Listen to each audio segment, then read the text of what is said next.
مسیح کے بابرکت اور جلالی نام میں آپ دیکھنے اور سننے والوں کو خدا برکت دے، اور میں سلام عرض کرتا ہوں یسوع مسیح ناصری کے نام سے، اور یہوہ پاک قدوس خدا کے بیٹے کے لیے آپ سب پر خدا کے بیٹے کا خون مانگتا ہوں، تاکہ خدا آپ سب کو خیریت سے رکھے اور محفوظ رکھے اور صحت اور تندرستی عطا کرے اور سمجھ دے کہ آپ خدا کے کلام کو سن کر سمجھ سکیں۔ تو پیدائش کا پہلا باب ہم نے ختم کر لیا، اب دوسرا باب شروع کریں گے۔ پیدائش کا دوسرا باب اس کی 1 آیت سے۔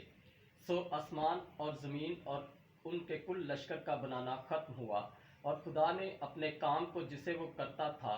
7ویں دن ختم کیا، اور اپنے سارے کام کو جسے وہ کرتا تھا 7ویں دن فارغ ہوا۔ اور تیسری آیت میں لکھا ہے، اور خدا نے 7ویں دن کو برکت دی اور اسے مقدس ٹھہرایا، کیونکہ اس میں خدا ساری کائنات سے جسے اس نے پیدا کیا اور بنایا فارغ ہوا۔ چوتھی آیت میں ہے، یہ ہے آسمان اور زمین کی پیدائش جب وہ خلق ہوئے، جس دن خداوند خدا نے زمین اور آسمان کو بنایا،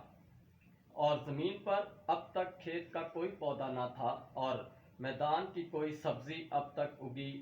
نہ میدان کی کوئی سبزی اگی تھی۔ خداوند خدا نے زمین پر پانی نہیں برسایا تھا، اور نہ زمین جوتنے کو کوئی انسان تھا۔ تو آئیے دیکھتے ہیں کہ پہلے باب میں بھی ساری دنیا بنی ہے، اب دوسرے میں پھر آسمان تو بنا ہے، بتایا جا رہا ہے کہ آسمان بنا ہے، زمین بنی ہے، اور کوئی پیڑ پودا نہیں اگا اور کوئی بھی چیز نہیں ہے، کیونکہ انسان نہیں تھا جوتنے کو، اور خدا نے آسمان سے می نہیں برسایا تھا۔ پھر خدا نے آگے ہم دیکھتے ہیں پیدائش 1 باب اس کا 26 سے 28 آیت میں، پھر خدا نے کہا کہ ہم انسان کو اپنی صورت پر اپنی شبیہ کی مانند بنائے، اور وہ سمندر کی مچھلیوں اور آسمان کے پرندوں اور چوپایوں اور تمام زمین اور سب جانداروں پر جو زمین پر رینگتے ہیں اختیار رکھیں۔ اب یہ کون سا انسان ہے؟ اسی انسان کی وجہ سے خدا نے یسوع مسیح کو بنایا اور اس کے سپرد سارا کچھ کیا۔ اس کے بعد خدا نے کیا کیا کہ پھر جب یہ سارا کچھ بن گیا اور خدا نے انسان کو آدم کو بنایا، اور آدم پر شیطان ناراض ہوا، اور شیطان کی ناراضگی کیا تھی کہ اس نے کہا کہ شاید یہ سارا کچھ میرے لیے کر رہا ہے، اور 7ویں دن خدا نے فیصلہ کیا کہ وہ کس کو یہ ساری چیزیں دے گا، تو خدا نے یسوع مسیح کو ساری چیزیں دیں۔ تو آئیے دیکھتے ہیں پھر آسمان پر کیا ہوا۔ مکاشفہ 12 باب اس کی 7 آیت، پھر آسمان پر لڑائی ہوئی، میکائیل اور اس کے فرشتے اژدہا سے لڑنے کو نکلے، اور اژدہا اور اس کے فرشتے ان سے لڑے، لیکن غالب نہ آئے، اور اس کے بعد آسمان پر ان کے لیے جگہ نہ رہی۔ اور وہ 9 آیت میں ہم پڑھتے ہیں، مکاشفہ 12واں باب اس کی ہم نے آیت پڑھی ہے، مکاشفہ 12 باب اس کی 7 اور 8 آیت ہم نے پڑھی ہے، اور آگے ہم 9 آیت میں پڑھیں گے، اور وہ اژدہا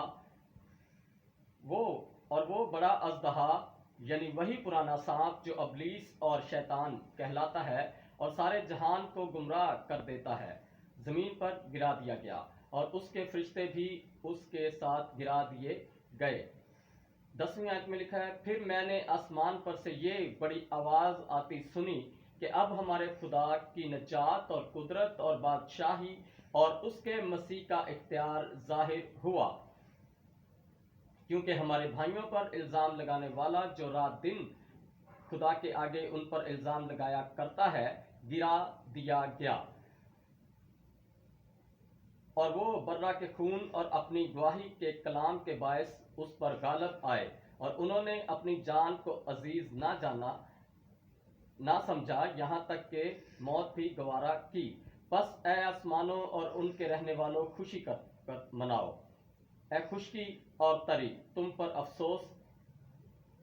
کیونکہ ابلیس بڑے قہر میں تمہارے پاس اتر کر آیا ہے، اس لیے کہ جانتا ہے کہ میرا تھوڑا ہی سا وقت باقی ہے۔ تو خدا کا کلام بیان کرتا ہے، جب وہ زمین پر آیا، جب وہ زمین پر گرایا گیا، تو اس نے زمین کو تیس نیس کر دیا، خراب کر دیا۔ جو پہلا نر و ناری بنا